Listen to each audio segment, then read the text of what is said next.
Hey, I'd like to welcome you to another episode of Mission Matters. My name is Adam Torres, and if you'd like to apply to be a guest in the show, just head on over to missionmatters.com and click on Be Our Guest to Apply.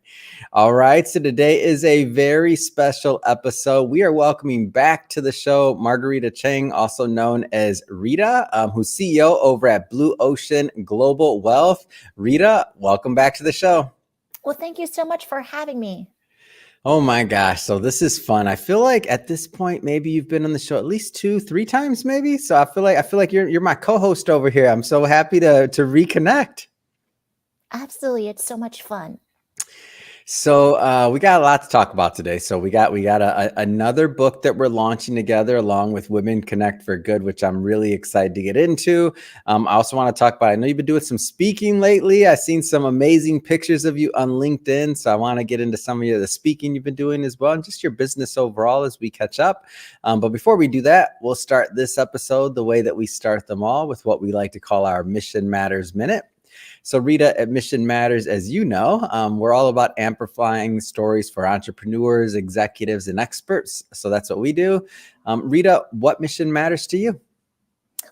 What mission matters to me is helping people become more confident about personal finance. So helping clients gain clarity, confidence, and control over their financial lives. Love it. Love it. Love it. And for my long-term listeners, they know that I was in finance for quite a bit of time. So this is a subject that's near and dear to my heart. And I especially appreciate and admire the approach that you take to finance and working with your clients. So maybe just to get us started and kicked off it's been at least maybe a year since you've been on the show. So let's get lots of new listeners. We've been very fortunate in the growth. So let's just go into your background and really how you got started in finance. And let's start there. Well, sure. So I studied East Asian language and literature in finance. And that's very important because my first job in finance was actually in Tokyo, Japan. My job was to write a newsletter for English-speaking investors. So what I had to do is I had to read a lot of accounting and financial statements, read the summaries of the analysts they wrote in Japanese. My spoken Japanese was really not that good, but that's not why I was there. I could read kanji, and I also knew financial statements. And so from that, I was supposed to write summaries in English. I had to write in a clear, concise, and compliant manner. This job paid well. It was a job where I was working in my field, but I didn't feel fulfilled. That's when I learned about personal financial planning. But I said to myself, who in the world is going to take me seriously? I'm in my 20s. How can I be advising people about retirement? So that's when I said, it's time for me to come stateside because I was born here and I earned my business degree. And that's when I decided to help my husband get his financial house in order, pay down credit cards, student loans. We bought a house, 2 kids. And then at the age of 32, I'm like, that's it. I feel like I have street credibility. I'm going to join the financial advice profession. So that's where it all began. What do you think drew you back to it? Obviously, you're talented. You could have done a lot of things, but when you're getting at that age, I think you said 32, and you're like, you know what? I want to start helping others. Like, what do you think drew you back to it? Like to be like, okay, like this is it. Well, I think what drew me back to it is I started to realize that, everybody deserves the opportunity to become financially resilient, right? But there was an issue. We got to remember, this is like the late 90s, early 2000, where the world was different. It was before smartphones. That's a major difference. And sometimes the only way people could get advice was if they turned over their portfolio and got professional money management. Yeah. There's nothing wrong with that business model. But if you are in your 20s or 30s and it's your first job, you may not have those minimums or a portfolio to turn over to somebody for professional management. So then what do you do? Yeah, that's true, and I think access to information, technology, all this has changed things, and I know I take it for granted. When you say that, I'm like, "Oh, yeah, you're right." Like, now we couldn't just pull out our smartphone and use it to do all this, like, how quickly things change. So now just kinda going further down the line of the story, so now you enter the industry, you start like, how did that work for you? Like, well, I would talk about maybe your first firm or, like, how did that piece of it work for you? So, I first worked as an employee advisor at a large Mhm. firm, and then I worked as an independent contractor for 11 years at a large firm. So, Mm, fast forward from late 99 to early 2000 to yeah, 2013, I spent 14 years at the same firm. yeah. Um, it wasn't bad, but I wanted to do more for the Mm, profession. mhm, And so I tell people, I'm very goal oriented. I didn't want to just build a practice yeah, or serve clients for myself. I truly want to mm. improve financial inclusion and financial resilience for all. So I thought, what better way to do this than to be an entrepreneur? Yeah. What was it like going into the side of entrepreneurship? Because when you're working with it, and I ask this not just in finance, but in general, you've been working with a large, company for a long time, the corporate structure. Then you start out as an entrepreneur. Now you're maybe wearing more hats than you did in the past. Like, what was that like making that leap? Well, sure. It definitely takes a lot of discipline. Mm. Like I know some people that are like, Rita, there's no way I could do that. I just Yeah. don't have focus and discipline. I'm like, you'd be surprised what you can do when you have two small kids, right? And then Mm, by then I had my third child. I was like, you just learn to be very organized and mm, focused. And even if you have every intent to accomplish everything, that's when agility comes into play. You know what? I have to be agile. I have to adapt. In some ways, the technology at a large firm is very comforting. They do mm, everything for you. But sometimes that can hold you back too, because mm, you're thinking that someone is always going to take care of it for you. I will tell you, I am the oldest of three girls, and my dad was mm. very strict with me. I had to know about personal finance. Wow. I had to know about cars, and I had to know about technology. So That's sometimes pretty forward thinking of your father, by the way. Like, that's not, yeah, that's pretty forward thinking. it is. I joke around. We didn't get to home improvement, but we got those three, which is good. Um, and so, at the large firms, sometimes people be frustrated because they'd have to call the tech support desk. Mhm. I had to call the tech support desk too, but a lot of times I figured stuff out on my own. And it Mm. sometimes my dad actually would make me mad. I was like, Dad, can you help me with this? And he'd say no. And I was like, why not? He's like, because someday I'm not going to be here and you got to learn how to do it. And he's right, Oh. because my dad became really sick with Hmm. Parkinson's and he wasn't able to help me. So that Mm, is what you call tough love. He's like, you need to know about tech, mm, cars, and personal finance, but mm. personal finance first, tech Yeah. second, cars last. I'm guessing that you had your own trifecta for your own kids too, whether they were in that order or otherwise. I don't know, but I'm guessing that love passed its way down. Yeah. Yeah, we do have our own trifecta too. You're not doing anything until you know X, but absolutely. I mean, there is support and structure Yeah. in a corporate environment, but then when you take an entrepreneurial path, it can be really easy to be distracted. Mm, yeah. How did you stay focused in the beginning? Would you say? I would say I stayed focused because um, my North Star. Why am I Mm, doing this? It didn't matter if I worked in a corporate structure or hmm. independent entrepreneurial venture. Hmm. I wanted to be a financial planner to be able to take concepts to transform Mm, lives. And yeah. sure, there were times when I hit roadblocks, but I just kept going because I would always go back to my why. Why are you doing this? Yeah. And what I enjoy most is helping people. So even if someone told me no, or it was just something Hmm. horrible that happened, I learned to always go back to my why.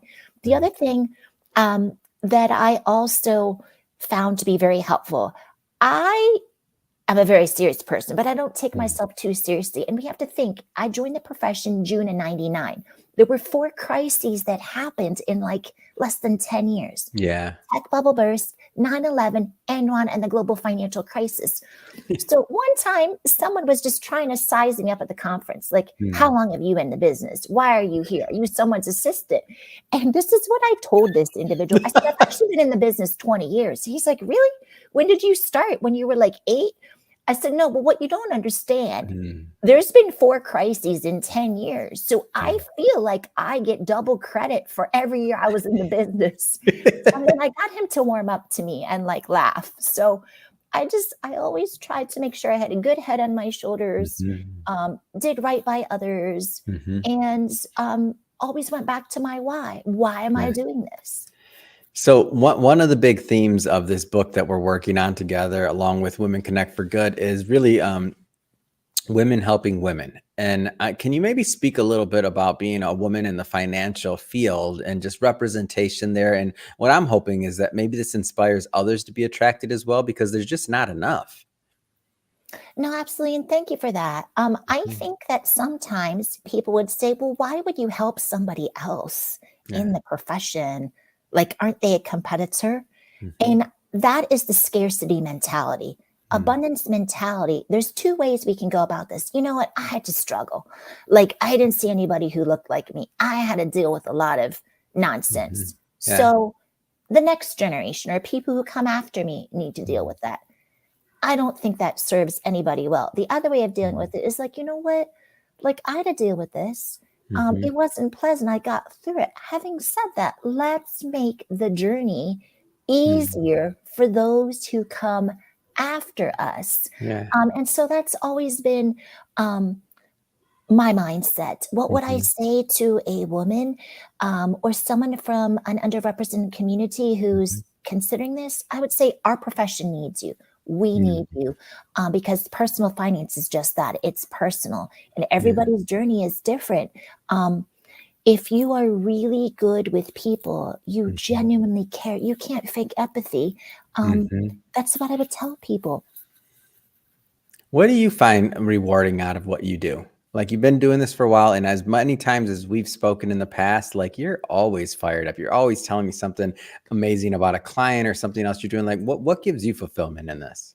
I would say what gives me fulfillment is the relationships, Mm, helping people, even if it's something more challenging.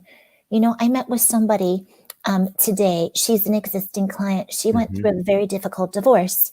And um, just knowing that you're there for people during challenging times mhm, is incredibly rewarding, but also knowing that you're there for clients during life's most beautiful, precious moments. I would say what I enjoy most is the relationships, the conversations. yeah, I also love that we're always learning. Like things mhm. are changing, which is good. You don't get bored. You're not in a rut. You can't tell me, you know what, I hate being a certified financial planner because it's just boring. It's Yeah. the same thing every day. That's not the case. So I feel like I'm always learning. Mm, Um, we talked about how it's emotionally gratifying. yeah, And then I just think that it has such a positive impact on society. And mm, so that's why I just love the profession. yeah. I want to jump around a bit here. So let's get a little bit into the book, and just for everybody watching, just so you know, we're not going to go too far because we will be bringing Rita back on the show when the book is actually live and out there. So you can, of course, grab a copy, of course, for all the listeners. But that being said, like talk high level maybe about some of the concepts and ideas you plan to present in the upcoming book. Well, I'm really excited about this book. As you know, I've participated in other projects, but why Hmm. this one? This is Women Connecting for Good, Hmm. the power of connections and collaborations. I'm going to be talking about um, timeless advice that can help everyone in their entrepreneurial Mm, journey, not just women, but everyone. So, yeah. confidence, resilience, and the importance of collaborating with others. I want, if there's anything people take away from this Hmm. conversation, is there's power in collaborating with others. Yeah. I agree with that, and that's why when I found out that you were going to be participating as well, I'm like, oh my gosh, this is going to be, because we have just an amazing, great group of authors, and I'm like, oh my gosh, Rita's going to fit in so well with everyone, and it's just going to be a great collaboration. And speaking of collaboration, I've been following you on LinkedIn and some other areas, and as we've been catching up, you've been doing a lot of speaking lately. Like I saw some amazing, beautiful pictures of you on there in front of the podium, and I'm like, oh my gosh, Rita's out there just doing amazing things. Maybe talk to us a little bit about like what some of the concepts are you've been speaking, or where you've been speaking, or give me a little bit of the lowdown there. Let's catch up. Sure. So last week I was in Nashville and I participated in a 90-minute roundtable discussion with 3 other financial advisors. It's interesting. There's one woman. Women do represent 23.1% of the financial advice profession. So I was representing. We were talking about, this was at the Insured Retirement Institute conference. Our panel was to talk about, from the lens of financial advisors, what types of clients are interested in certain types of products, and what clients are wanting from certain products, and what their vision is for a secure retirement. Does that mean that they just want to retire? And the takeaway here is it depends. It's once again, it's personal finance. Retire means different things to different people. Some people, when they retire, they retire. Other times it's a time to try new things. So that is what we spoke about last week for the panel discussion. This week, this is my signature program. I know it can sound a little bit dry, but I talked about ethics. We all face ethical dilemmas. I know that we want to do what's in the best interest of our clients, but what if that's not what your client wants? Yeah. And so this was a presentation. That does not sound dry to me. That sounds really interesting. I'm sorry. Well, good. I'm so glad you say that. And during our presentation, we make it interactive. Yeah. There's polling questions, there's games, audience participation.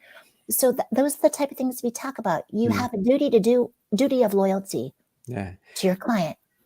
Whenever I go to an industry event, or even when I was in finance, when I go to those type of events and I'm in that surrounding of either my peers or clients, potential clients or otherwise, I always come back with like these new learnings or these new things and these kind of like aha moments or things that are like, oh, I mean, it either surprised me, I wasn't really realizing that was going on in the industry overall, or it affirmed some things that I was already kind of suspected. I'm just curious, just high level on either of the conferences or otherwise, were there any kind of like takeaways or aha moments you had, like as you were kind of in the environment of your peers and otherwise? Well, absolutely. I think we talked a lot about technology, right? And AI. AI is going to make us more efficient, right? Yeah. Of course it is. It's technology. However, that doesn't replace conversations. The other thing that's also interesting, as we learned about how we're all on our phones, right? Yeah.